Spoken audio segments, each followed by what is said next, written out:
Assalamu alaikum dear students. I am your instructor Salman Amin Malik for the course Operation Research. आज हमारे course operation research का 12th lecture हम start करने जा रहे हैं. Let me recall you first what we have done in the last lecture which was the 11th lecture of OR.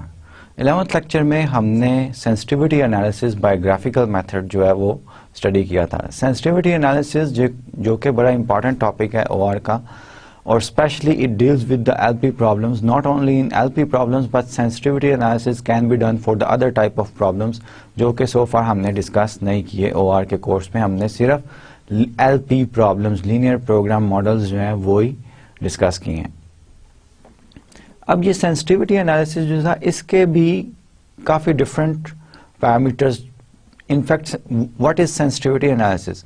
If we change the parameters in our objective function or in our constraints, then what is the effect in the optimal solution? Does the optimal solution remains the optimal?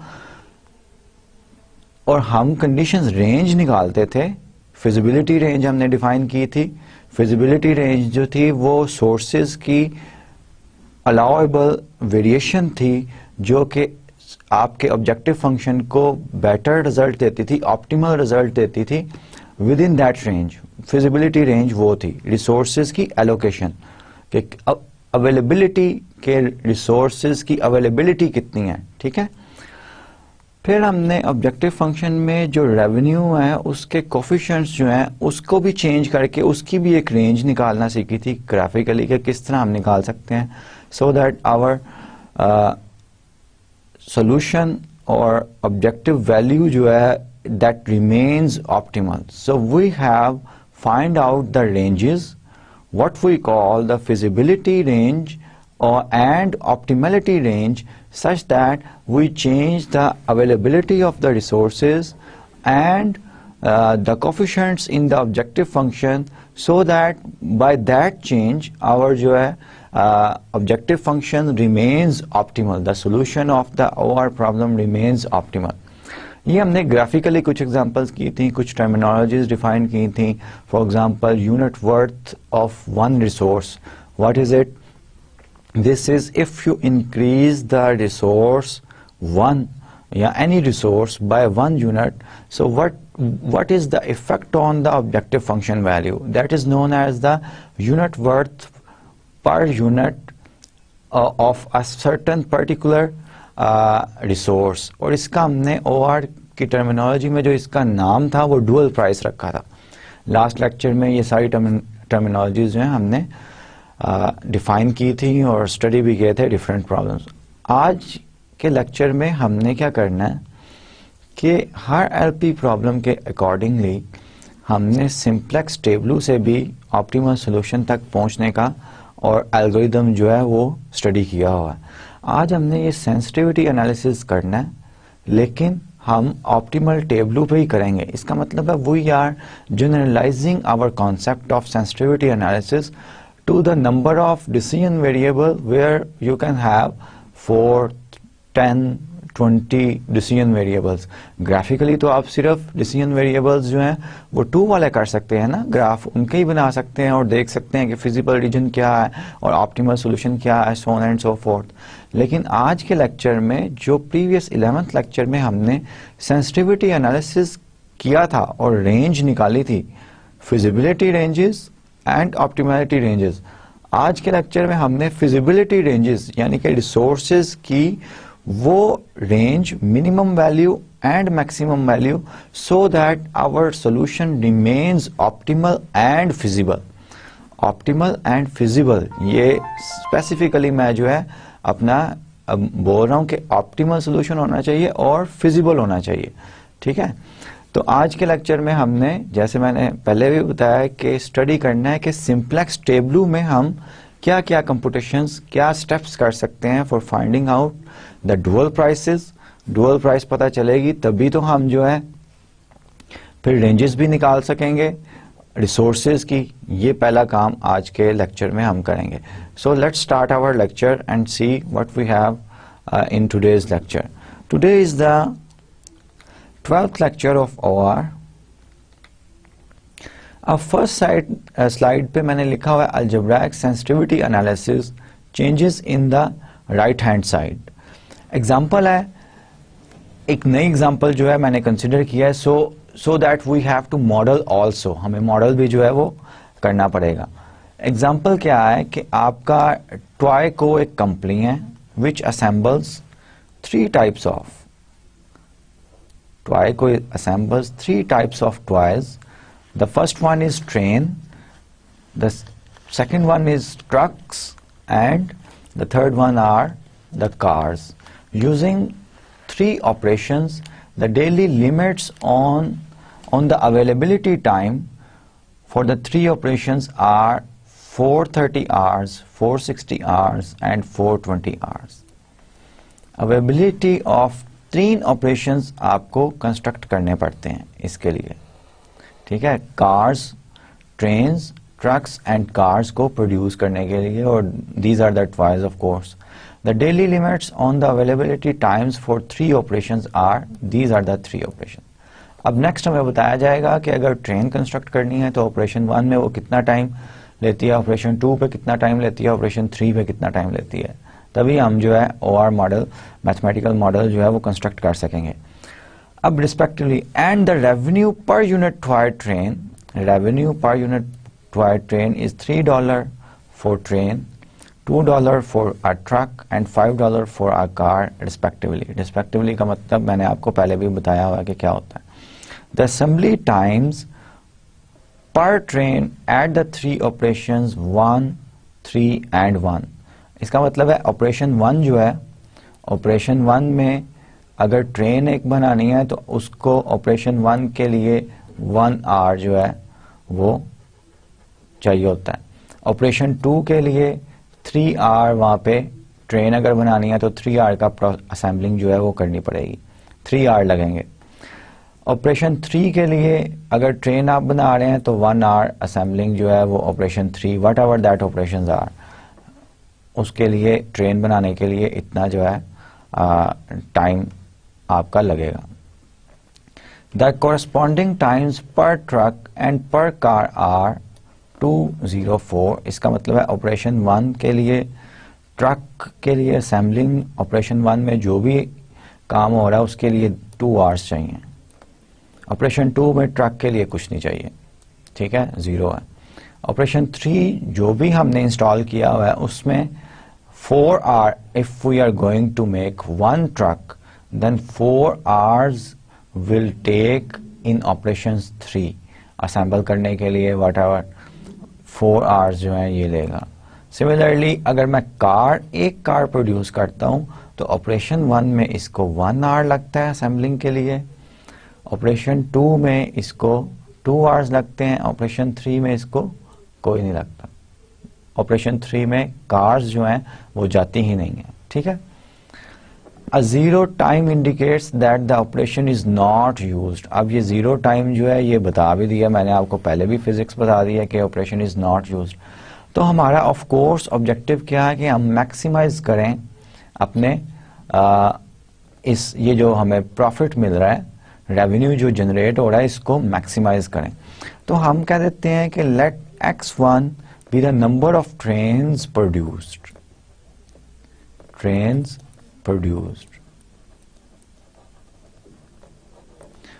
or daily, ठीक है. x2 be the number of trucks produced daily, and x3 be the number of cars produced daily. फिर मेरे constraints की limits क्या बनेगी कि revenue जो है, ऑब्जेक्टिव फंक्शन अगर मैंने बनाना हो तो मैक्सिमाइज $3 पर ट्रेन जो है मेरा रेवेन्यू जनरेट हो रहा है. तो अगर मैं x1 ट्रेन जो है प्रोड्यूस करता हूं तो 3x1 बन जाएगा. इसका due to x1 cars I will have 3x1 revenue, ठीक है. अब अगर मैं x2 जो है ट्रक्स प्रोड्यूस कर रहा हूं तो 2x2 जो है ये रेवेन्यू जनरेट हुआ मेरे ट्रक्स, x2 ट्रक्स प्रोड्यूस करने से. अगर मैं x3 number of cars produce कर रहा हूं तो 5x3 जो है ये मेरा टोटल रेवेन्यू है x3 कार्स प्रोड्यूस करने के लिए. तो मेरा ऑब्जेक्टिव फंक्शन क्या होगा, of course total revenue will be the sum of all these three entries. So my objective function is maximize 3x1 plus 2x2 plus 5x3 subject to, अब constraint मैंने लिखने हैं, ऑपरेशन 1 जो है उसके लिए ट्रेन को 1 आवर लगता है, इसका मतलब है 1 इंटू x1। ऑपरेशन 1 के लिए एक ट्रक को 2 आवर्स लगते हैं प्लस 2x2 प्लस ऑपरेशन 1 के लिए कार्स को जो है 1 घंटा लगता है ऑपरेशन 1 में plus x3 and maximum availability जो है ऑपरेशन 1 की वो 430 है। So this is my first constraint. इसी तरह आप बाकी कंस्ट्रेंट जो है वो भी इजीली कंस्ट्रक्ट कर सकते हैं। तो मैथमेटिकल मॉडलिंग एज यूजुअल मैंने आपको बता दी है। जैसे ये फर्स्ट कंस्ट्रेंट जो है ये मैंने कंस्ट्रक्ट कर दिया है आपके लिए यहाँ पे x1 plus 2x2 plus x3 430। और मैं उम्मीद करता हूँ कि सब स्टूडेंट्स को आप मैथमेटिकल मॉडलिंग जो है वो बड़ी अच्छी तरह आती होगी। If you are given the information you should be able to construct the mathematical model. Operation 1 के कोरस्पोंड ये आ रहा है, ऑपरेशन 2 के कोरस्पोंड मैक्सिमम अवेलेबिलिटी जो है 460 आवर्स है, तो ये आ रहा है हमारे पास। ऑपरेशन 3 के कोरस्पोंड मेरे पास मैक्सिमम अवेलेबिलिटी जो है वो ये है, यहाँ पे लेस देन और इक्वल टू होगा, ठीक है, less than or equal to 420. So this is the mathematical model on which we are going to apply the sensitivity analysis, in which we are going to change the right hand side availability of the resources. इसको हम change करने जा रहे हैं, ठीक है। So the starting tableau is this one. अब वो पीछे जो पिछली स्लाइड में था, आपको obviously इसको अगर आपने सिंप्लेक्स मेथड अप्लाई करना है इसको स्टैंडर्ड फॉर्म में करना पड़ेगा। स्टैंडर्ड फॉर्म में करने के लिए आपको, क्योंकि all the constraints are of type less than और इक्वल टू, आपको जो है स्लैक वेरिएबल्स जो हैं इंट्रोड्यूस करने पड़ेंगे। और स्लैक वेरिएबल्स जो हैं वो हमारे जीरो इटरेशन पे टेबल में बेसिक सोल्यूशन फॉर्म करते हैं। तो स्लैक वेरिएबल्स इंट्रोड्यूस करके we have 3 constraints of less than और equal to types. For example पहला कंस्ट्रेंट क्या है, x1 plus 2x2 plus x1 less than और इक्वल टू 430। दूसरा कंस्ट्रेंट क्या है, 3x1 plus 2x3 less than और इक्वल टू 460, ठीक है।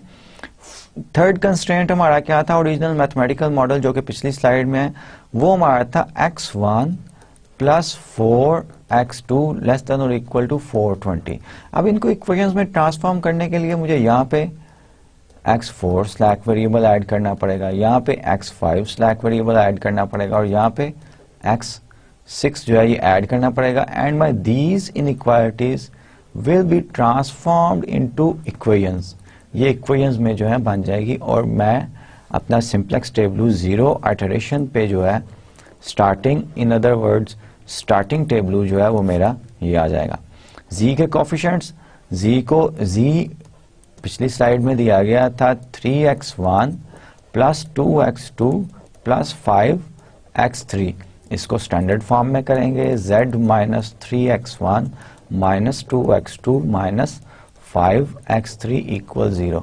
सो z equation will become x1 has coefficient -3। और ये मैं हर लेक्चर में आपको एक्सप्लेन करता हूँ ताकि आपको अच्छी तरह ये बनाना आ जाए सिंप्लेक्स टेबल जो है। So on and so fourth, -2 -5 and this one, and these are the equations. This is the basic solution which shows x4, x5 and x6. यहाँ पे x6 होगा। x6 are my basic variables.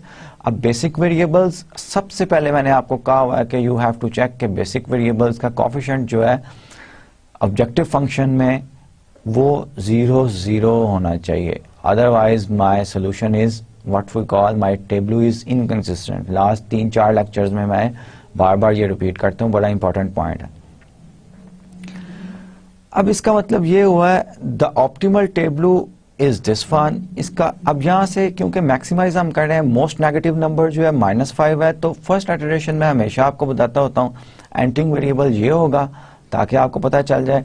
और उसके बाद ratios जो है इसकी, इस कॉलम की रेशियोज मैं right hand side of my tableau इसके साथ देखता होता हूँ, तो ये 430 डिवाइडेड बाय 1 430 ही आएगा, 460 डिवाइडेड बाय 2 ये 230 आ जाएगा, और ये तो इन्फिनिटी आएगा। तो लीस्ट जो है x5 जो है ये मेरा आ रहा है, that will be the leaving variable. और ये एंटरिंग वेरिएबल और लिविंग वेरिएबल डिसाइड करने का सिंप्लेक्स मेथड के लिए हमने क्या नाम रखा हुआ था, पहले का कि ऑप्टिमैलिटी कंडीशन। ऑप्टिमैलिटी कंडीशन जो है ये हमें बताती है कि कौन सा वेरिएबल एंटर करेगा। दूसरा फिजिबिलिटी कंडीशन, फिजिबिलिटी कंडीशन हमें बताती है कि which basic variable will leave the solution. ठीक है, ऑप्टिमल टेबल जो है इसका ये आ गया $1350, ये हमारा प्रॉफिट हो सकता है अगर हमारा जो है z जो है x2 हम प्रोड्यूस करें 100 यूनिट्स, और x2 क्या थे, ट्रक्स थे। x3 जो है ये हम प्रोड्यूस करें 230 यूनिट्स कार्स को, 230 कार्स प्रोड्यूस करें, और x1 जो है वो हमारा बेसिक वेरिएबल में है ही नहीं, तो x1 इक्वल 0। इसका मतलब है कि no train should be produced, no train should be produced. अब रिकमेंडेशंस यही हैं, इसी टेबल को, ऑप्टिमल टेबल को जो है जो हमने इंटरप्रेट किया हुआ है, the solution recommends manufacturing of 100 trucks and 230 cars but no trains. The associated revenue is $1350। ठीक है, अब इसका सेंसिटिविटी एनालिसिस हमने करना है टेबल पे। अब सबसे पहले सेंसिटिविटी एनालिसिस में हमने ये डिटरमिन करना होगा कि डुअल प्राइसेस, जो कि अगर आप किसी रिसोर्स को 1 यूनिट जो है इंक्रीज करते हैं तो वो रेवेन्यू में क्या इफेक्ट डालता है, इसको हमने डुअल प्राइस ओआर में कहते हैं। डुअल प्राइसेस जो है वो निकालनी है। अब डुअल प्राइसेस डिसाइड करने का क्या तरीका है, इसका तरीका ये है कि ऑप्टिमल, आप अपना जो कंस्ट्रेंट है इक्वेशन फॉर्म में, the constraints of the optimal table can be written as, उन कंस्ट्रेंट्स को इस तरह लिखा जा सकता है, हम 430 ये आपके ओरिजिनल प्रॉब्लम में जो कंस्ट्रेंट है उनको इस तरह लिखा जा सकता है स्टार्टिंग टेबल में। ठीक है, ऑपरेशंस 1 के लिए x4, x5, x6। अब अगर स्लैक वेरिएबल्स 1 यूनिट नेगेटिव लें तो मेरा ये 430 से क्या बन जाएगा, 430 स्लैक वेरिएबल x4 अगर मैं -1 लेता हूं तो -1 +1 हो जाएगा, तो ये 431 हो जाएगा। इंक्रीज हो गया ना 1 आवर रिसोर्स, ऑपरेशन 1 का रिसोर्स जो है उसकी अवेलेबिलिटी 1 आवर इंक्रीज होगी ना, तो ये यहाँ पे लिखा हुआ है, with this representation the slack variables have the same units. Of course slack variable का सेम यूनिट होना चाहिए मिनट्स का for this particular problem as the operation times. Thus we can say that a 1 minute decrease in the slack variable is equivalent to a 1 minute increase in the availability of the time of operations 1। ये जो मैंने आपको यहाँ पे समझाया है। ठीक है, the z equation in the optimal table is this one। z equation जो है optimal table में ये थी कि z plus 4x1 plus x4 plus x5 plus 0x3 equals 300। जी आप ऑप्टिमल टेबल से z इक्वेशन जो है ये चेक कर सकते हैं कि ये z इक्वेशन जो है ये आ रही है। ठीक है, ये स्टार्टिंग टेबल जो है मैंने ऑप्टिमल टेबल जो है ये यहाँ पे ऑप्टिमल टेबल जो है वो लिखा हुआ है, ऑप्टिमल टेबल। ठीक है, तो ऑप्टिमल टेबल से 4x1 plus x4 plus 2 times x5 equals 1350। यहाँ पे 2 टाइम्स x5 होगा if this table is correct, और ये टेबल जो है ये ठीक है, पिछली स्लाइड में भी यही है। ठीक है, तो you can write the optimal equation. लेकिन जो मेन जो था वो आपका पॉइंट ये था कि आप जो है अपने ऑब्जेक्टिव फंक्शन को, ये जो है ओरिजिनल प्रॉब्लम में स्लैक वेरिएबल्स का रोल जो है वो आइडेंटिफाई कर सकें कि स्लैक वेरिएबल की अगर 1 मिनट डिक्रीज आप करते हैं, this is equivalent to the 1 minute increase in the 1 minute और 1 hour increase, whatever the units are, 1 hour increase in the resources of the operations 1. ठीक है. The Z equation in the optimal table is this one. Z equals 1350 minus 4x1 minus x4 plus 2x5 plus 0x6 minus 4. Z equation यहाँ से क्या आ रही है? Z equals 4x1 minus 4, क्योंकि ये equation है, ये राइट हैंड साइड होता है, बाकी सब इक्वेशन के दूसरी तरफ होता है. इन अदर वर्ड्स अगर मैं लिखूं तो ये है equation z plus 4x1 plus x4 plus 2 times x5 equals 1350.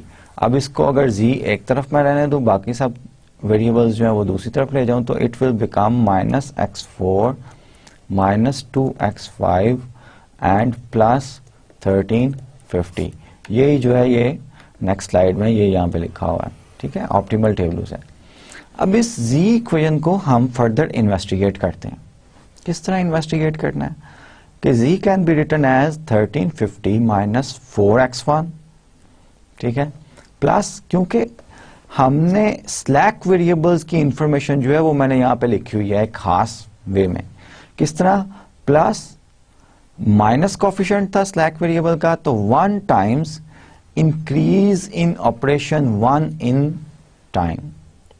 अब ये स्लैक वेरिएबल नेगेटिव है ना, और ये मैंने पहले आपको डिसाइड करवा दिया, देख लिया हमने कि अगर स्लैक वेरिएबल में 1 यूनिट डिक्रीज करता है, it correspond to the increase in the resources of the operation 1.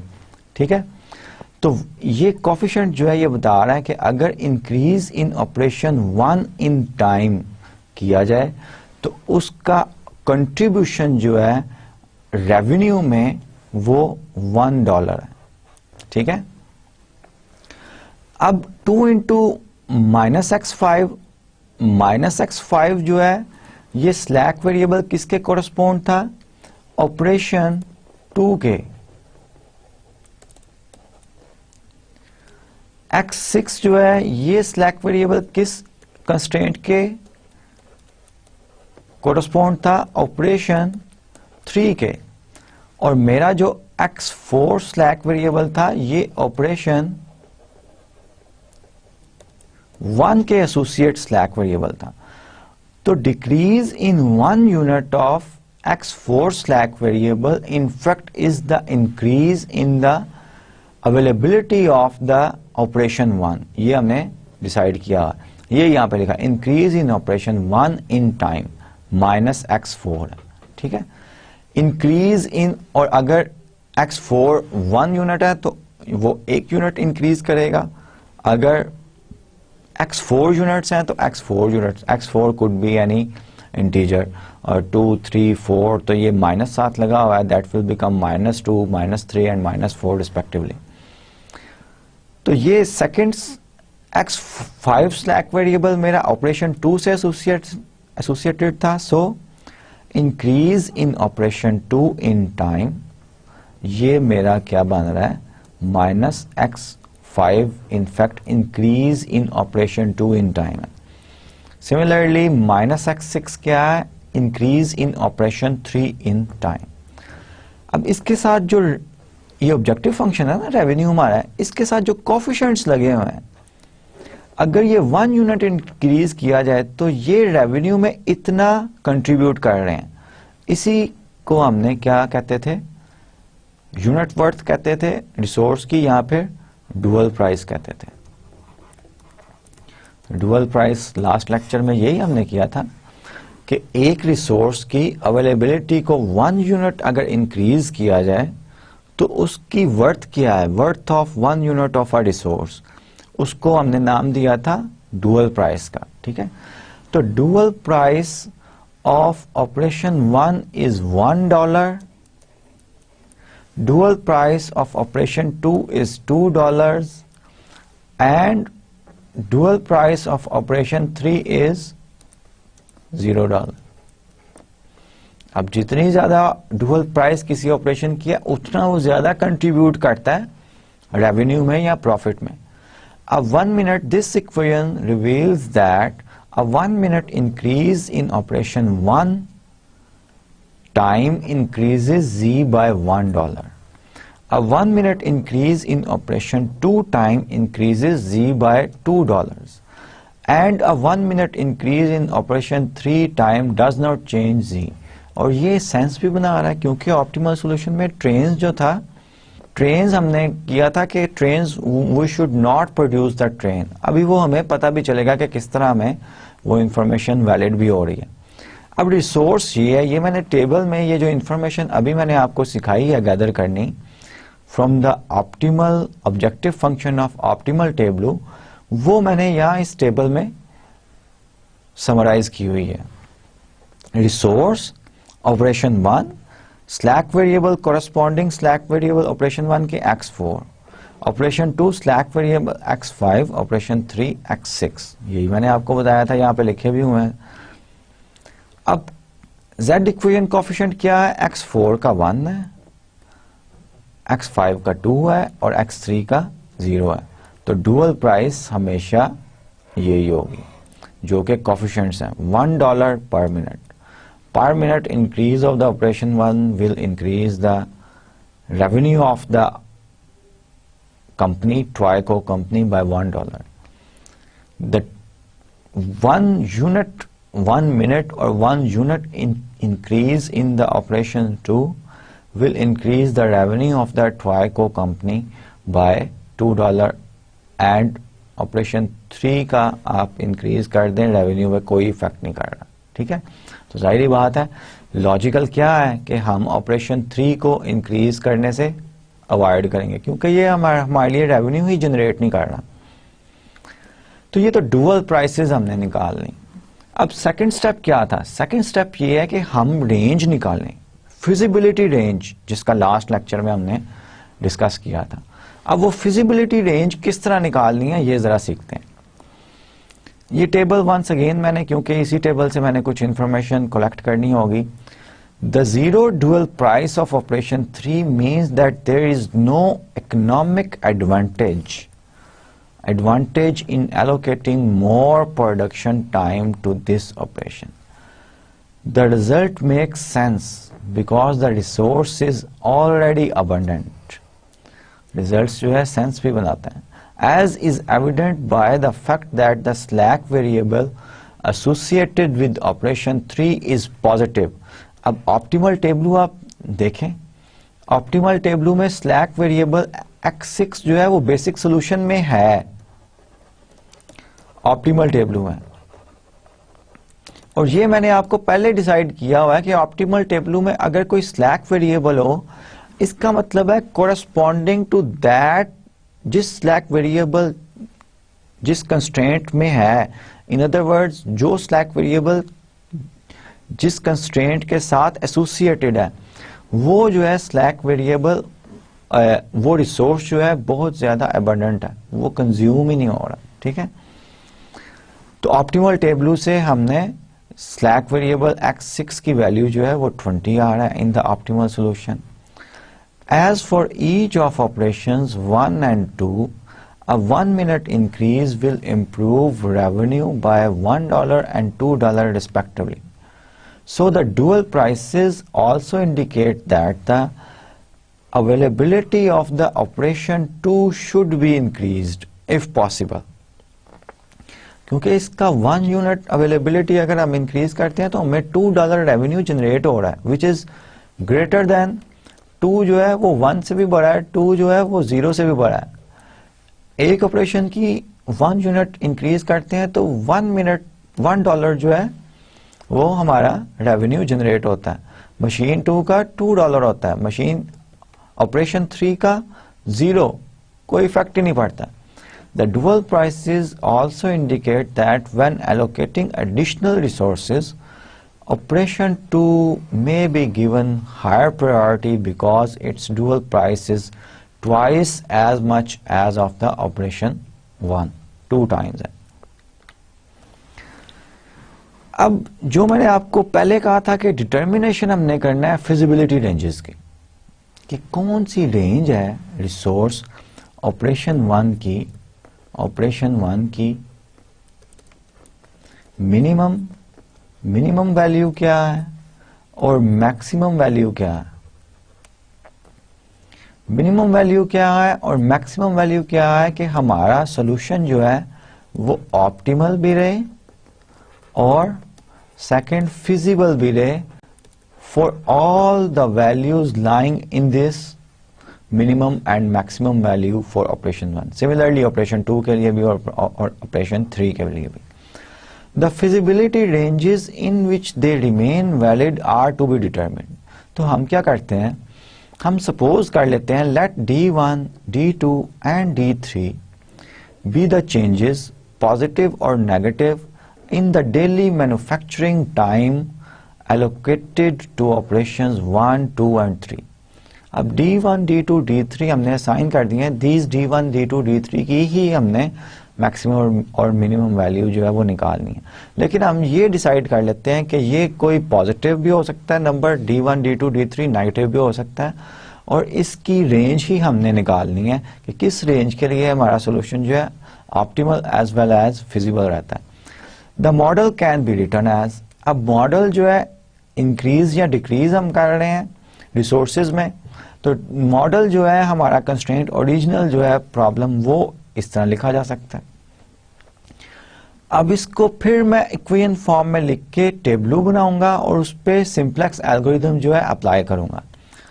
अब यहाँ पे फिर स्लैक वेरिएबल, इसको इक्वेशन बनाने के लिए यहाँ पे slack variable plus x4 plus x5 plus x6 जो है ये आएगा और ये मेरी इक्वेशंस बन जाएंगी। और ये मेरा डिफरेंस क्या है कि मेरा right hand side each constraint की जो है वो चेंज हो गई है।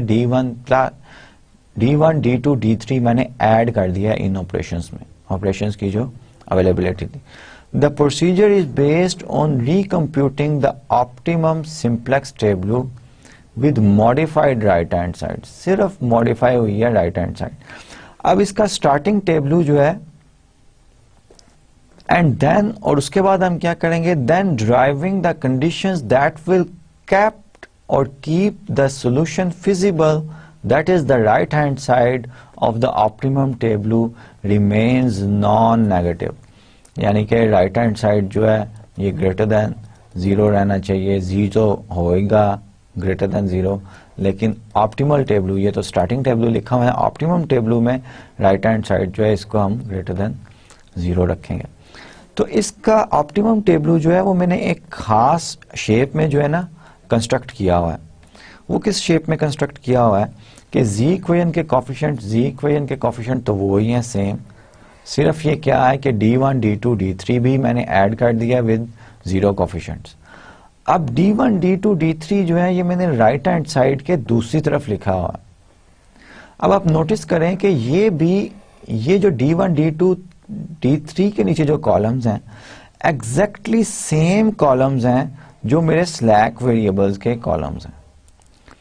इसका मतलब ये हुआ कि अगर मैं ऑप्टिमल सॉल्यूशन जो है, ऑप्टिमल टेबलू जो है इसका लिखता हूं इस प्रॉब्लम का, तो जो एंट्रीज मेरी यहां पे होंगी x1, x4, x5, x6 जो कि स्लैक वेरिएबल्स हैं कोरस्पॉन्ड टू ईच कंस्ट्रेंट, वो एग्जैक्टली वैल्यूज जो है मेरी D1, D2, D3 के कॉलम्स में होंगी। ठीक है, अब इसका मैं ऑप्टिमल सोल्यूशन जो है मैक्सिमाइज मैंने करना है z को, तो ऑफ कोर्स एंटरिंग वेरिएबल जो होगा x3 होगा, लिविंग वेरिएबल जो है x5 होगा। ऑप्टिमैलिटी कंडीशन और एंटरिंग वेरिएबल और लिविंग वेरिएबल उसी तरह डिसाइड करना है optimality condition and feasibility condition of simplex method की। ठीक है, तो ये मैंने फिर यहाँ पे लिखा हुआ है ताकि आप रियलाइज कर सकें, we will obtain the same tableau but it is augmented.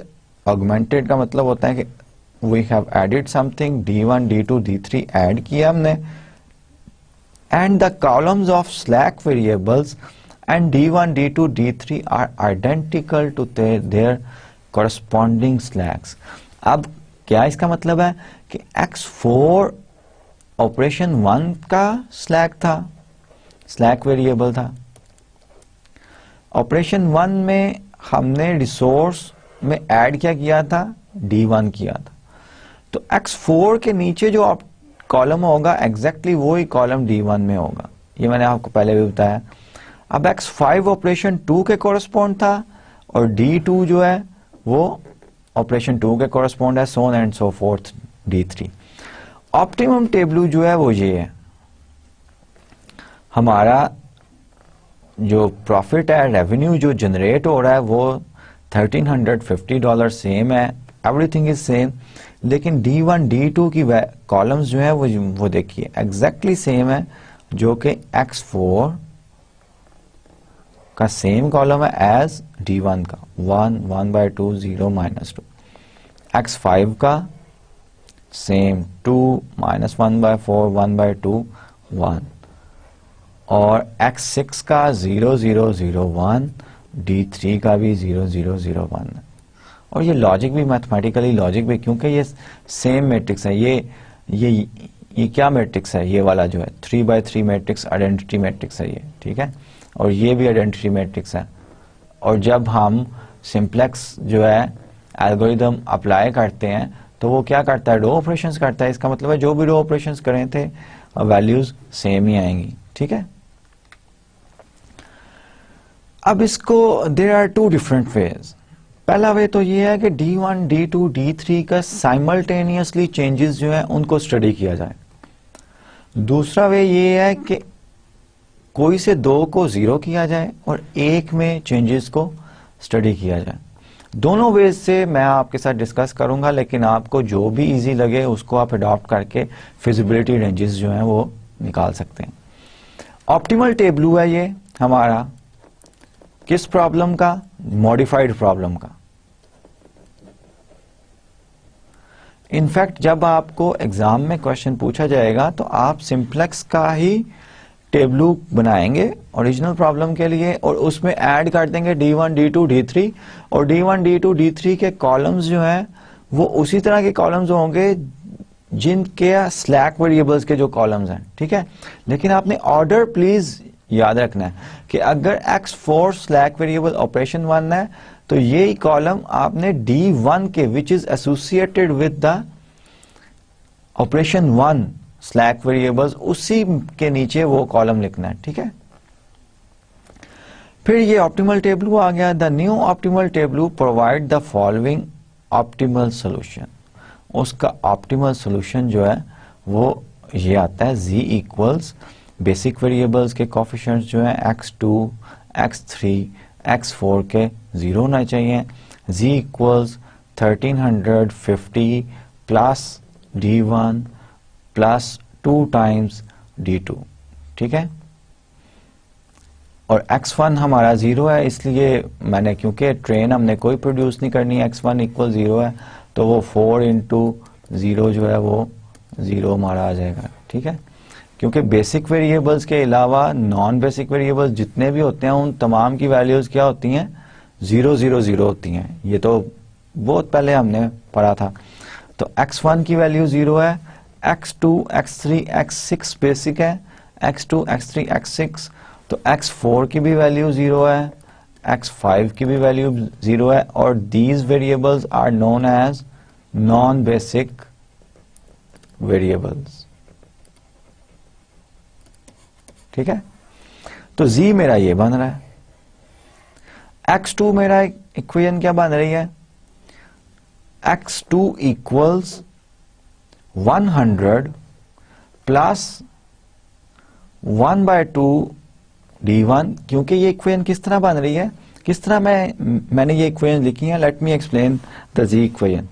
अब Z इक्वेशन किस तरह टेबल से क्या है, Z plus 4x1 plus 0x2 plus 0x3 plus x4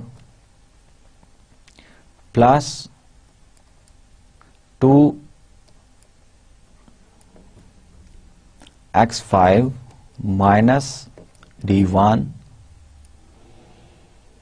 minus 2 times d2 equals 0। ये मेरी इक्वेशन इनफैक्ट आ रही है। All these values and equals not equal 0 equals 1350।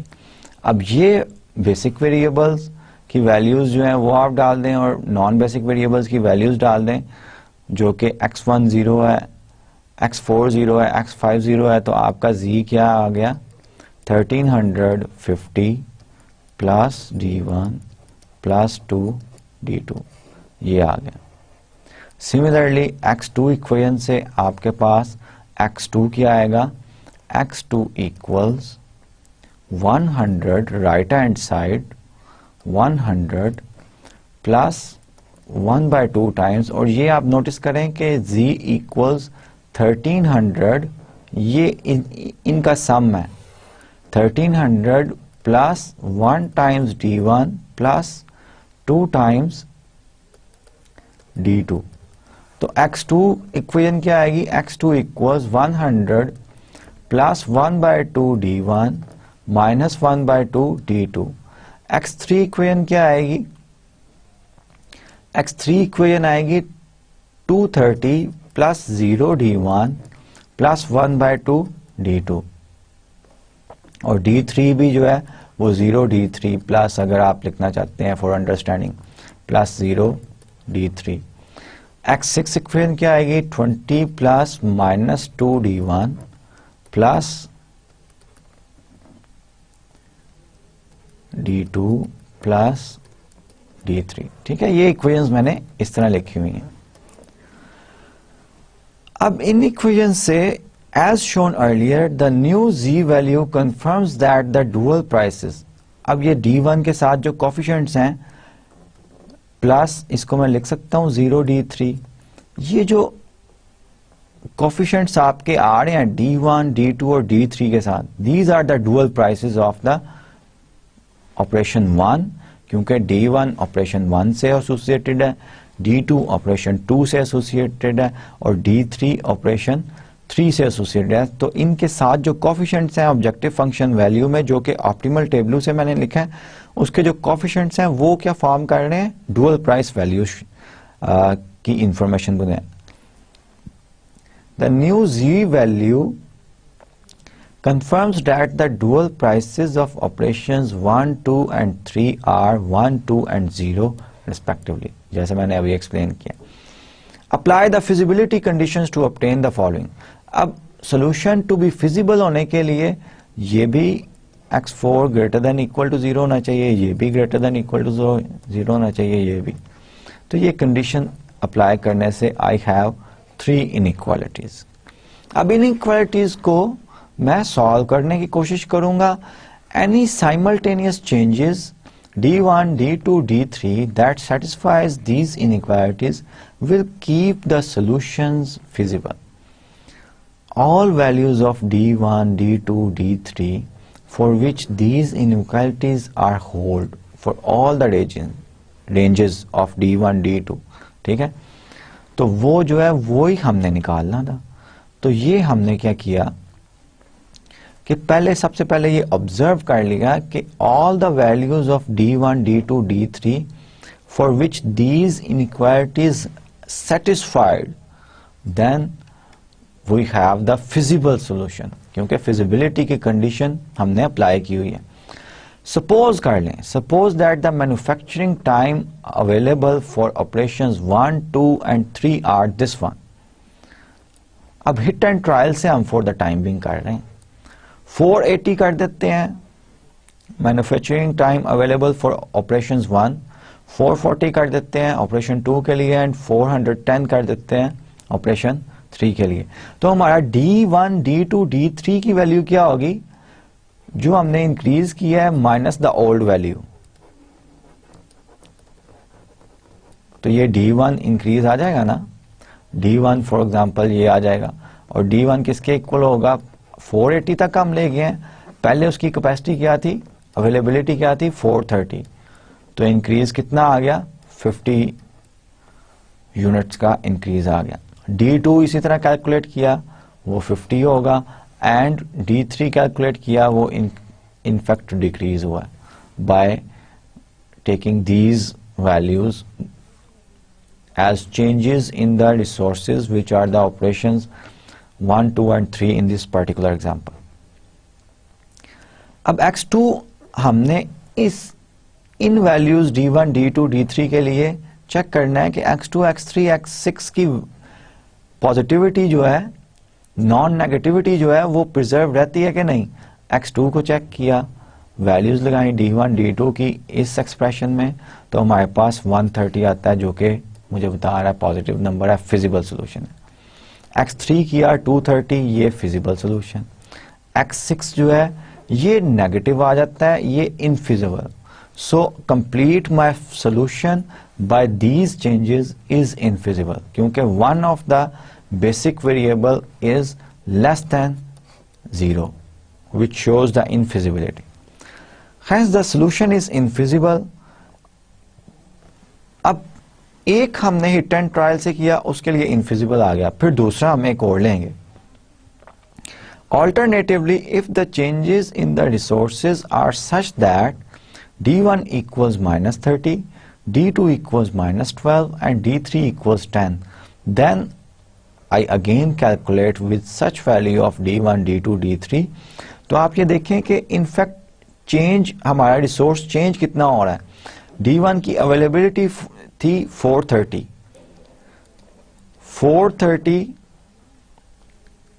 Plus D1 जो कि -30 है, तो इसका मतलब है हम 400 डिक्रीज कर रहे हैं अवेलेबिलिटी जो। सिमिलरली सेकेंड ऑपरेशन की अवेलेबिलिटी क्या थी, 460 थी, 460 प्लस D2 विच इज -12, तो ये भी डिक्रीज हो रही है, और इंक्रीज सिर्फ हम D3 की कर रहे हैं। तो हम कैलकुलेट करके साइन चेक करते हैं कि x2, x3, x6 का साइन क्या है। तो पहली वैल्यू x1 ग्रेटर देन 0 आती है, दूसरी वैल्यू भी ग्रेटर देन 0 आती है, तीसरी वैल्यू भी ग्रेटर देन 0 आती है। So this choice of D1, D2, D3 provide a feasible solution. Feasible solution जो है वो आपको मिलता है बाय दिस चॉइस, ठीक है। अब ये तो चेंजेस तीनों को एट द सेम टाइम हम चेंज करके हमने देखा कि सोल्यूशन फिजिबल होगा या नहीं होगा। तीनों की D1, D2, D3 की डिफरेंट वैल्यूज लेके, और D1, D2, D3 जो है वो रिसोर्सेज की अवेलेबिलिटी को चेंज कर रहे हैं। अब हम सेपरेटली भी देख लेते हैं, इनफैक्ट रेंज, फिजिबिलिटी रेंज जो निकालनी थी वो भी सीख लेते हैं कि वो किस तरह निकालते हैं। अब सेपरेटली सिर्फ हम D1 को चेंज करना चाहेंगे, तो अगर D2, D3 जो कि कोरस्पॉन्ड है ऑपरेशन 1 और ऑपरेशन 3 के, उसकी अवेलेबिलिटी को हम चेंज ही नहीं करना चाह रहे, तो हमारे D2 और D3 क्या होगा, 0 होगा। यही केस 1 में मैंने किया हुआ है। Change in operation 1, time from 460 to 460 plus D1 minutes, and the availability of the other resources remains the same. It means D2 and D3 equals 0. अब ये तमाम जो है पिछली जो साइमल्टेनियस इक्वेशंस थी x2, x3, x6 basic variables का optimal table में, वो मैं जो है ये वैल्यूज सब्स्टिट्यूट कर दूंगा। मेरी पहली जो है इनइक्वालिटी बनती है 100 प्लस 1/2 D1 ग्रेटर देन और इक्वल टू 0। अब इसको जब मैं सॉल्व करूंगा, 2 से मल्टीप्लाई करूं, that will become 200 plus D1 greater than और इक्वल टू 0। तो D1 will be greater than और इक्वल टू -200। ये मेरे पास लोअर बाउंड आ गई है रेंज D1 की, कि D1 की मिनिमम वैल्यू -200 से नीचे नहीं जानी चाहिए। x3 जो है D2, D3 ग्रेटर देन 0 लगाऊं तो x3 230 which is a positive number satisfy होता है, ठीक है। No information about D1। x6 की इक्वेशन में अगर मैं D2, D3 इक्वल 0 लगाऊं तो मेरे पास ये इनइक्वालिटी आती है। इस इनइक्वालिटी अगर को अगर मैं सॉल्व करूं तो ये इनइक्वालिटी मेरी बनती है 2d1 लेस देन और इक्वल टू 20, और अगर 2 से डिवाइड करूं d1 लेस देन और इक्वल टू 10। सो d1 की मिनिमम वैल्यू -200 और मैक्सिमम वैल्यू 10 तक जा सकती है। So the we have the range of d1 equals -200 greater than और equal to d1 less than और इक्वल टू 10। ये आपके पास जो है कंडीशन आ रही है, d1 की फिजिबिलिटी रेंज जो है ये आ रही है।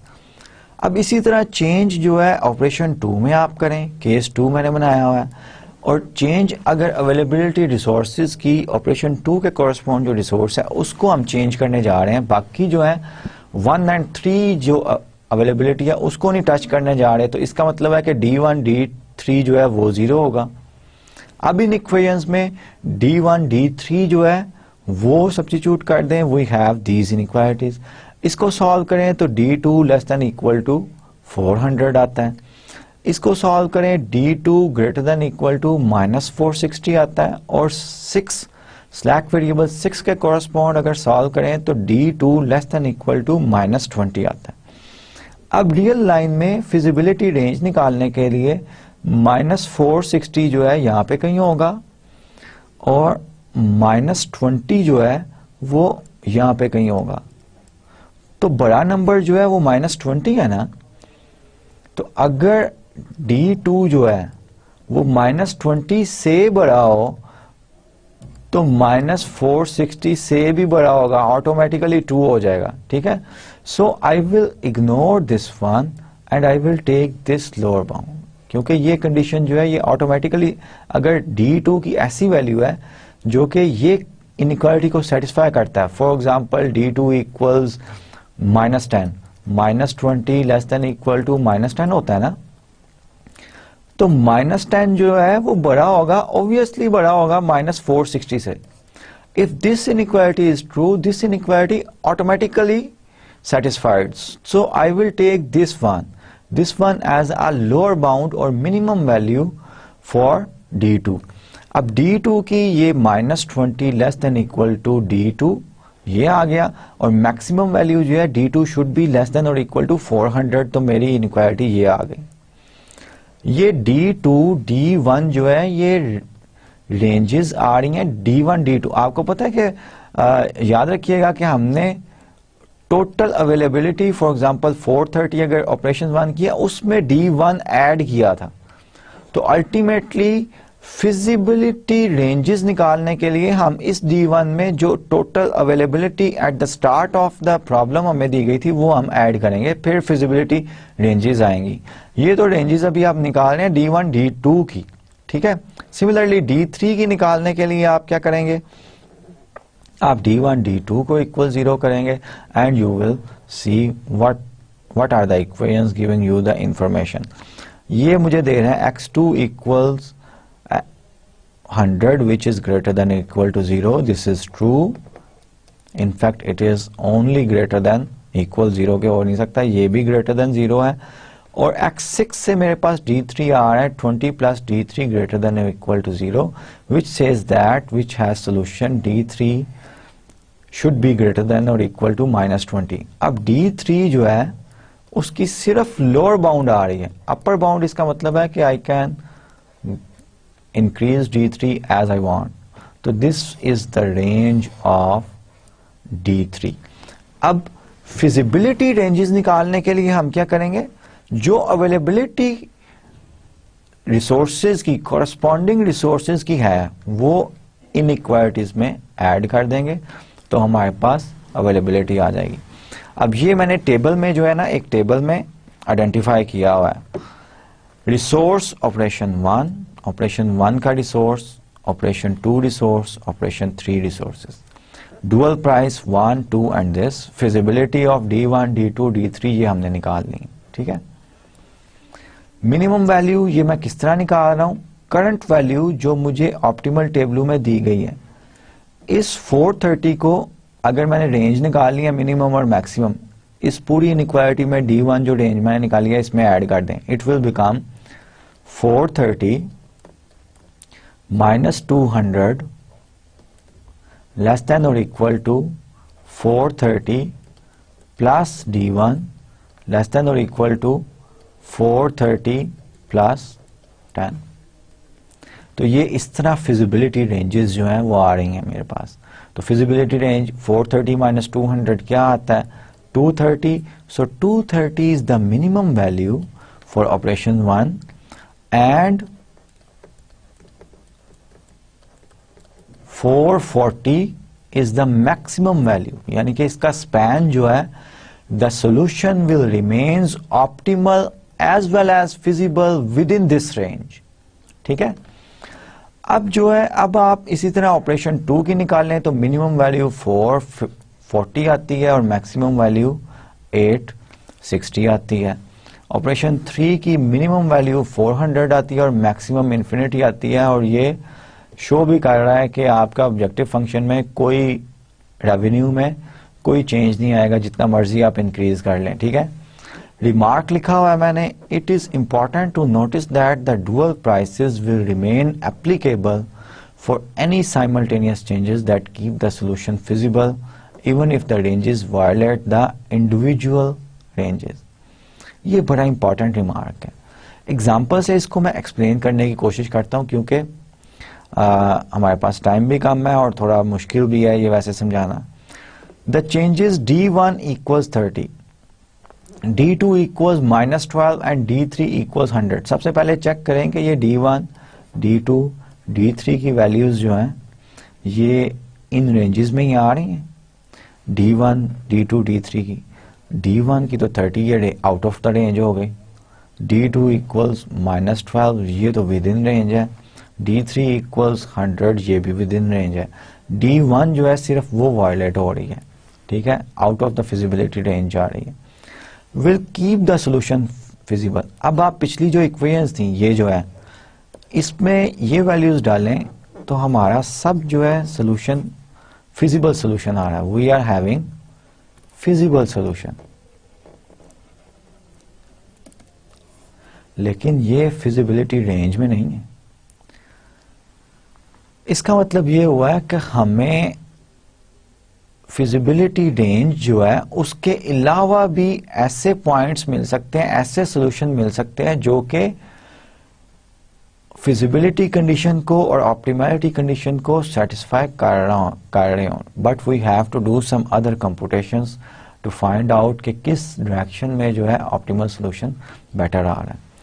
अब समरी मैंने लिखी हुई है इस स्लाइड में। Just eight the end of the lecture let me recall you that dual prices remain valid so long as the changes di equals 1 to m. Dual price, in fact पिछली जो example थी उसमें इन feasibility ranges से अगर बढ़ जाता है ना आपका, जैसे D1 जा रहा है, तो dual price will be no more same. तो D1 30 के लिए डुअल प्राइस 1 नहीं है। ये रेंजेस, फिजिबिलिटी रेंजेस हम निकालते हैं डुअल प्राइस के कोरस्पॉन्ड, फिजिबिलिटी रेंजेस निकालते हैं। अगर आपका डुअल प्राइस जो है रेंज जो है वो बढ़ चले जाए तो डुअल प्राइस मुझे चेक करनी पड़ेगी कि डुअल प्राइस क्या होगी। ठीक है, तो ये आपने लास्ट ग्राफिकल मेथड में भी मैंने ये पॉइंट एलाबोरेट करने की कोशिश की थी और अब फिर ये मैं बता रहा हूँ। The dual price remains valid so long as the changes DI in the right hand side of the constraint satisfy all the feasibility conditions when the changes are simultaneous or fall within the feasibility ranges when the changes are made individually. ठीक है, for other situations where the dual prices are not valid because the simultaneous feasibility conditions are not satisfied or because the individual feasibility ranges are violated, the resource is either to resolve the problem with the new values of DI or apply the post optimal analysis. और ये post optimal analysis जो है ये optimal analysis के बाद हम करते हैं, optimal टेबलों के बाद करते हैं, ये जानने के लिए कि किस वेरिएबल को हमें इंक्रीज करना चाहिए या डिक्रीज करना चाहिए टू मैक्सिमाइज और minimize the profit. ठीक है. At the end of our lecture we have some practice problem. Let me explain some of the practice problem. अब practice problem में पहला problem ये है, question number 1 है, in the TRICO model suppose that the changes D1, D2 and D3 are made simultaneously in 3 operations. 3 operations में simultaneously किए गए हैं. If the availabilities of the operations 1, 2 and 3 are changed to this one, availability change की जाए, तो आपसे ये पूछा गया है कि feasibility ranges जो हैं वो निकालें. If the availabilities of the 3 operations are changed to 460, 440 and 380 minutes respectively, use the simultaneous conditions to show that the current basic solution become infeasible. तो simultaneous changes जो हैं, जो हमने पहले हिट एंड ट्रायल से किया था, उससे आपने ये शो करना है कि बेसिक सोल्यूशन जो है वो इनफिजिबल हो जाता है with these changes in the resources की अवेलेबिलिटी में ये चेंज अगर हम करें. आज के लेक्चर में हमने अलजेब्राइकली जो है सेंसिटिविटी एनालिसिस, जिसमें रिसोर्सेज की अवेलेबिलिटी को चेंज करके हमने स्टडी किया है, इसका हमने सिंप्लेक्स टेबल से स्टडी किया कि किस तरह हम फिजिबिलिटी रेंजेस जो हैं वो निकाल सकते हैं. ठीक है. अलजेब्राइकली जो है मैं आपको यही करवाऊंगा सिर्फ, क्योंकि दूसरा भी हमने पढ़ा था कि ऑब्जेक्टिव कोफिशिएंट में, ऑब्जेक्टिव फंक्शन में डिसीजन वेरिएबल के कोफिशिएंट्स को किस तरह चेंज किया जाए. ग्राफिकली तो मैंने आपको बताया था, जिसका नाम हमने रखा था ऑप्टिमैलिटी रेंजेस. फिजिबिलिटी रेंजेस हमने पढ़ी थी और optimality ranges of the coefficients of the decision variables in your objective function. ये अगर मुझे टाइम मिला और के इस कोर्स में, तो eight the end of the course में मैं डिस्कस कर लूँगा.